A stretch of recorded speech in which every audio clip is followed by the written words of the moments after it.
பேராசை பால்காரன். ஒரு காலத்தில் ஒரு கிராமத்தில் ஹென்றி என்பவரும் அவர் மனைவி குளோரியாவும் வாழ்ந்து வந்தனர். ஹென்றி ஒரு பால்காரர். கணவன் மனைவி இருவருக்கும் சொந்தமாக மாட்டுத் தொழுவம் இருந்தது. அந்த தம்பதியர் அவர்களிடமிருந்த பசுக்களை நல்ல முறையில் பராமரித்தனர். பசுக்களுக்கு வைக்கோலும் ஊட்டச்சத்தும் நல்ல முறையில் கொடுத்தனர். இதனால் ஹென்ரியிடமிருந்த பசுக்கள் அதிக அளவு பால் கறந்தன. கிராமத்தில் இருந்த அனைவரும் ஹென்ரியிடமிருந்துதான் பால் வாங்கி கொண்டிருந்தனர். அதனால் ஹென்ரியும் குளோரியாவும் நிறைய சம்பாதித்து வளமாக வாழ்ந்து கொண்டிருந்தனர். ஆனாலும் ஹென்றி சந்தோஷம் இல்லாமல் இருந்தார். எப்போதும் பெரிய வீடும் விலை உயர்ந்த துணிகளை பற்றியுமே கனவு கண்டு கொண்டிருந்தார்.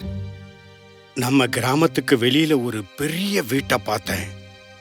அதை நாம வாங்கணும். அதுக்கப்புறம் விலை உயர்ந்த கார் வாங்கணும். பல வேலைக்காரங்க நமக்கு இருக்கணும்.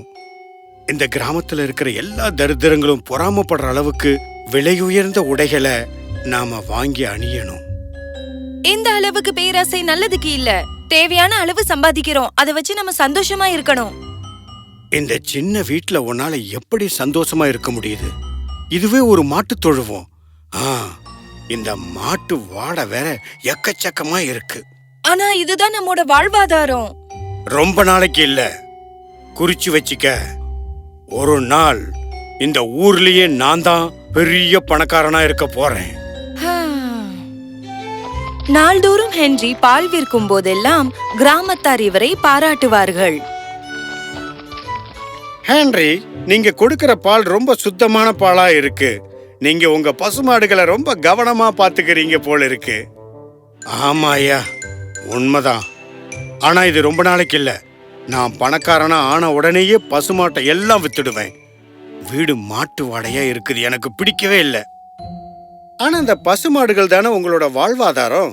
உங்க தொழில நீங்க இப்படி கேவலமா பேசாதீங்க. அதனாலதான் நீங்க வாழ்ந்துட்டு இருக்கீங்க.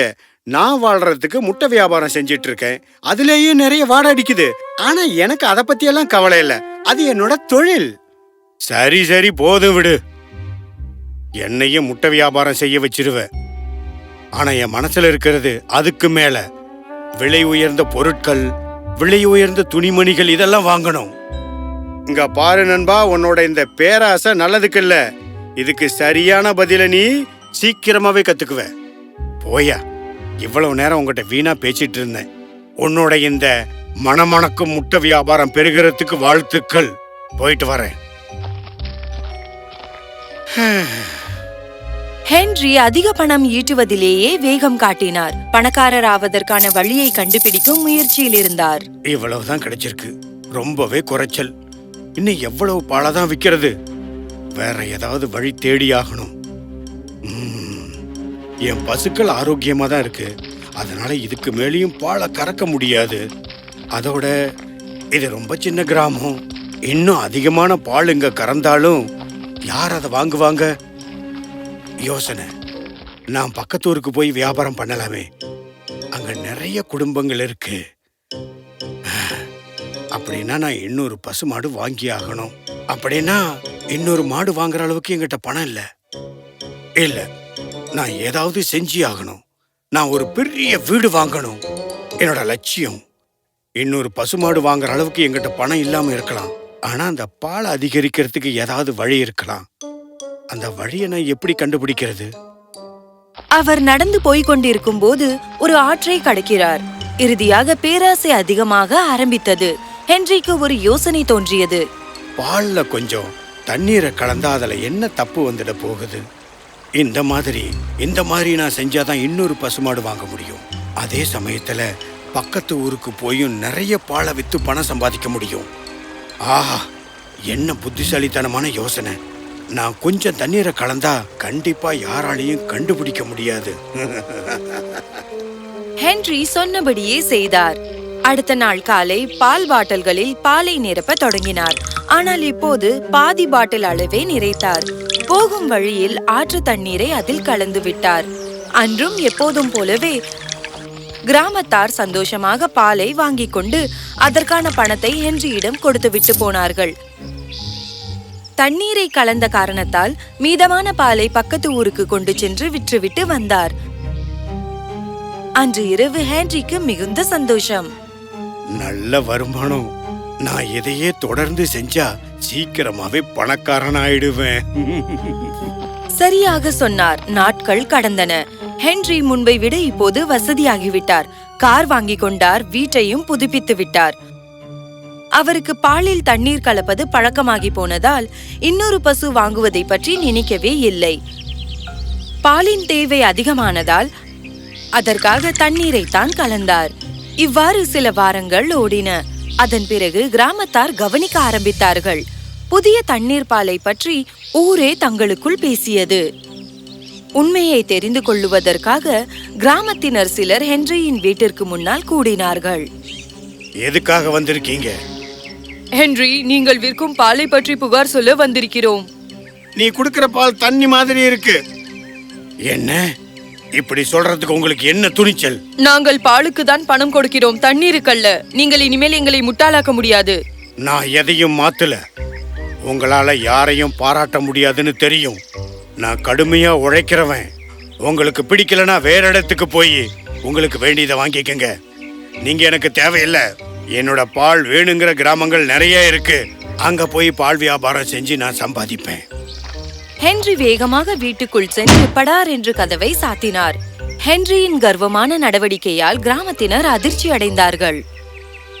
இப்படி செஞ்சது கொஞ்சம் கூட சரியில்லை. ஆமாம், அதை நாம் கண்டுபிடிக்க வேண்டும்.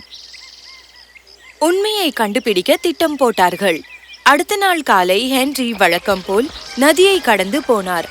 பால் கேனில் பாதி அளவு பால் கொண்டு வந்து மீதியை தண்ணீரால் நிரப்பினார்.